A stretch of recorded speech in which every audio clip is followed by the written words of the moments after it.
1999 adalah titik nadir dalam kehidupan saya. Di tahun 1999 yang biasanya saya menggunakan narkoba 3-4 gram sehari, tapi saya menggunakan narkoba di tahun 1999 3-4 gram sekali konsumsi. Padahal saya mengkonsumsi narkoba 3 jam sekali.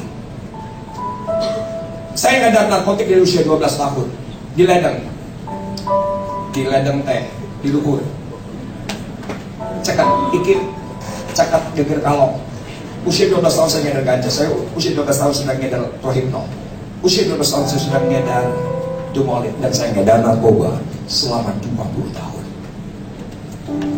Dari tahun 1999 itu titik nadir dalam kehidupan saya. Anak kedua meninggal dunia, anak keempat meninggal dunia. Jadi ejekan, Pak. Orang tua saya berkata, Isa, ini doa mama kepada Allah Subhanahu Wa Taala, karena mama gak pengen punya banyak suku Kristen. Itu pukulan telak, Pak. Beberapa pendeta di Jakarta berkata begini, oh, sebentar pendeta Muhammad bisa Solim pasti jatuh, gak bakal kuat.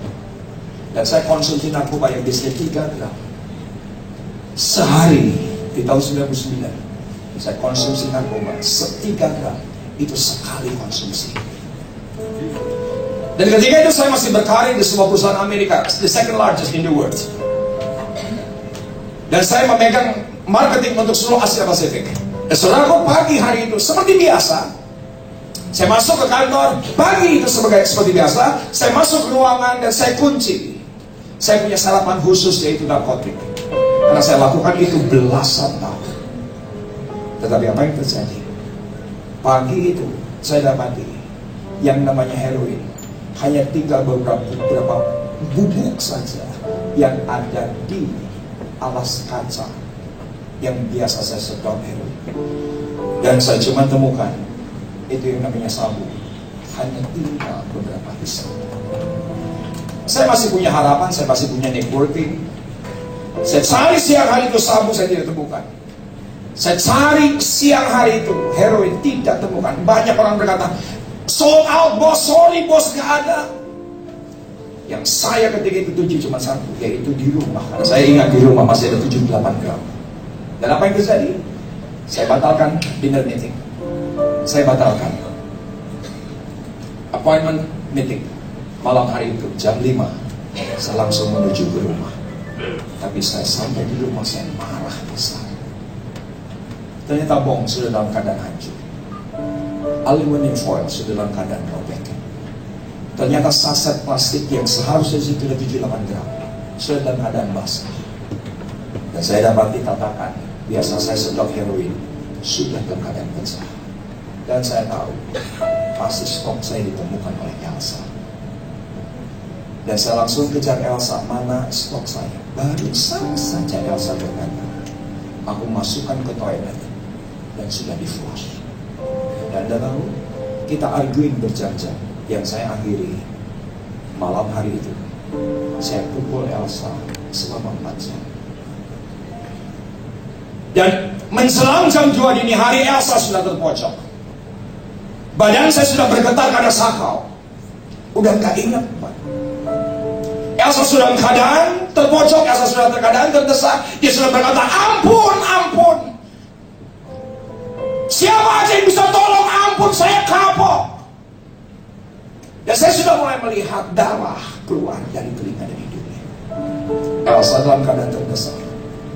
Saya juga sudah capek, tapi kemarahan memuncak. Apa yang terjadi, Pak? Yang saya cari adalah senjata tajam, dan saya temukan di lemari rias Elsa. Ketika di tangan saya, itu ada senjata tajam. Aku tahu sekali hunus Elsa selesai. Sekali hunus perkawinan kami selesai. Ketika itu senjata tajam akan dihunuskan, tiba-tiba pintu berderik. Yang masuk Belle, anak saya terbesar. Belle minggu depan usianya 31. Dan dari Belle lah saya punya 2 cucu. Dan ketika itu Belle masih kecil, dia hampiri saya dan berkata, Mama stop, jangan terus pukulin Mama. Belasan tahun Papa pukulin Mama. Mama sudah letih, Mama sudah capek. Dan tiba-tiba itu senjata tajam yang ada di tanganku, Pak. Tiba-tiba tanganku melemah dan senjata tajam itu jatuh.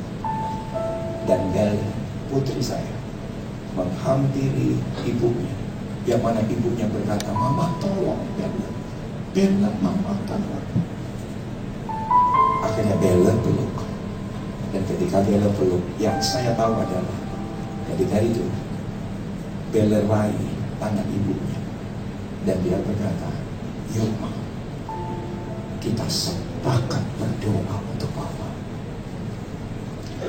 Saya nggak ingat lagunya. Saya nggak ingat apa yang mereka doakan. Yang saya ingat, mereka nyembah. Mereka menyembah lagu sederhana, tapi mereka tidak bisa selesaikan lagunya. Mungkin mereka nggak bisa selesaikan karena di hadapan mereka ayahnya monster, suaminya monster.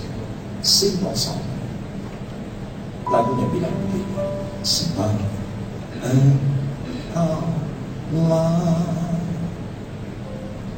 Tuhan yang maha tinggi, Kau dimuliakan atas segala alam." Bagi yang bisa nyanyikan, sebab Engkaulah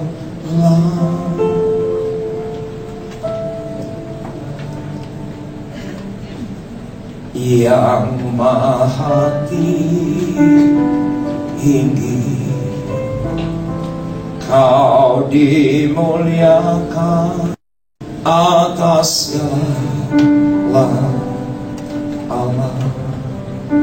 Tangan mereka yang sedang bergandengan diangkat dan menyanyikan, "Kau ku sembah, Kau ku sembah."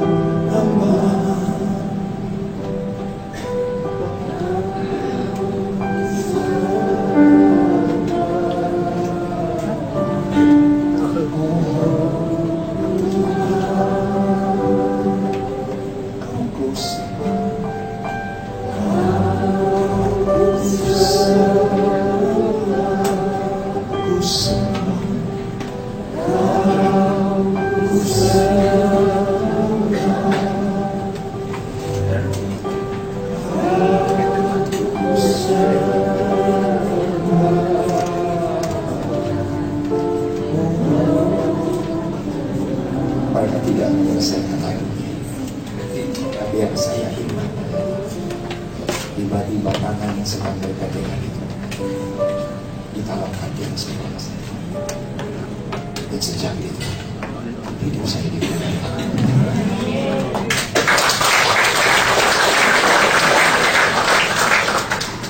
Saya dipulihkan bukan di kantor, saya dipulihkan bukan di letra, saya dipulihkan bukan di gereja, saya dipulihkan di rumah, karena Yesus ada di rumah. Amin. Yang menumpangkan tangan atas saya bukan pendeta terkenal, yang menumpangkan tangan atas saya bukan pendeta dari luar negeri, yang menumpangkan tangan atas saya dua orang yang sepakat. Dan siapa yang setuju dengan saya tidak punya iman sama sekali. Sama sekali saya tidak punya iman. Yang saya ingat cuma satu, mana sabu? Yang saya ingat cuma satu, mana heroin? Ternyata Tuhan Yesus lihat iman mereka.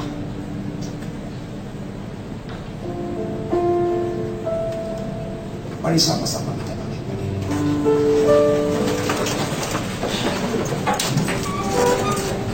Mari sama-sama kita. Sebab bercanda, bila di sebelah Anda adalah suami, bila di sebelah Anda adalah istri, bila di sebelah Anda adalah teman sebelayan, pegang erat tangannya sekarang. Pegang erat tangannya sekarang.